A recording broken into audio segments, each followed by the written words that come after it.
আসসালামু আলাইকুম দর্শকবৃন্দ, আপনারা যে যেখান থেকে এই আমার এই ভিডিওটি দেখছেন, বড়দের প্রতি আমার শ্রদ্ধা এবং ছোটদের প্রতি আমার স্নেহ রইল। আজকে আমি সমাজের আগাছা নিয়ে কিছু আলোচনা করব। আপনারা অবশ্যই চিন্তা করতেছেন যে সমাজে আবার আগাছা কী।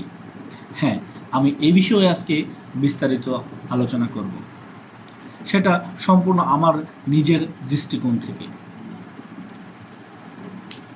আমি যখন মাধ্যমিকে স্কুলে লেখাপড়া করতাম, তখন আমাদের একজন শিক্ষক সমাজের বা সর্বস্তরের কিছু আগাছা নিয়ে গল্প করতেন। তখন আমাদের মাথায় ঢুকতে না সে বিষয়টা, কিন্তু উনি যা এই আগাছার সম্পর্কে যা বলছেন, আমার মনে হয় আমি এখন তা বুঝতে পারতেছি। সেই জন্যই আমি এই বিষয়টি নিয়ে আজকে আলোচনা করব।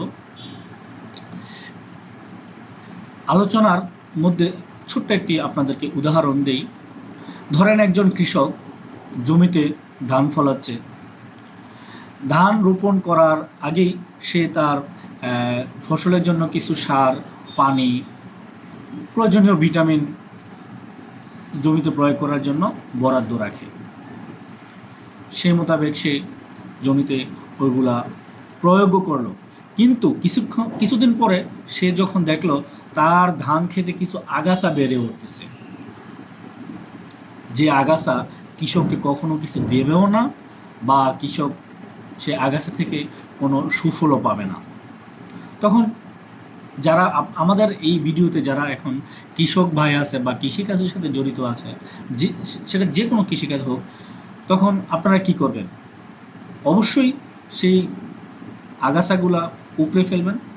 ঠিক তেমনই ওই কৃষক ভাই ওই আগাছাগুলা উপড়ে ফেলবেন, কারণ ওই আগাছা তো কৃষককে কিছু দেবেই না, বরঞ্চ ওই ধানের জন্য বরাদ্দকৃত সার, পানি শুষে নিয়ে সে অন্যান্য ধানের চারাকে বড় হতে দিবে না, বরঞ্চ নিজেই সাই করে বড় হয়ে যাবে। সেজন্য কৃষক আগাছাগুলো উপড়ে ফেলে ধান গাছগুলোকে পরিমিতভাবে বড় করার জন্য সুযোগ করে দেবেন, এবং শেষ পর্যন্ত কৃষক ভাই আমার পর্যাপ্ত পরিমাণের ফসল পাবে এবং সে লাভবান হবে। ঠিক তেমনভাবে আমাদের সমাজেও কিছু আগাছা বেড়ে ওঠে। আমাদের মধ্য থেকে কিছু লোক দেখবেন সবাইকে জুলুম, নির্যাতন, অন্যের জমি দখল এবং বিভিন্নভাবে শোষণ করতে থাকে। লোকজন যখন তার বিরুদ্ধে কেউ কথা না বলে, তার কথাটাই এক সময় সমাজে আইন হয়ে যায়। এবং এমনকি আপনারা আপনাদের সমাজের দিকে খেয়াল করলেই দেখতে পারবেন সে আগাছাগুলো কত বড় শক্তিশালী লোক। তাদেরকে কিছু না যায় বলা, তাদের সামনে না যায় কথা বলা, তারা যা বলে তাই হয়।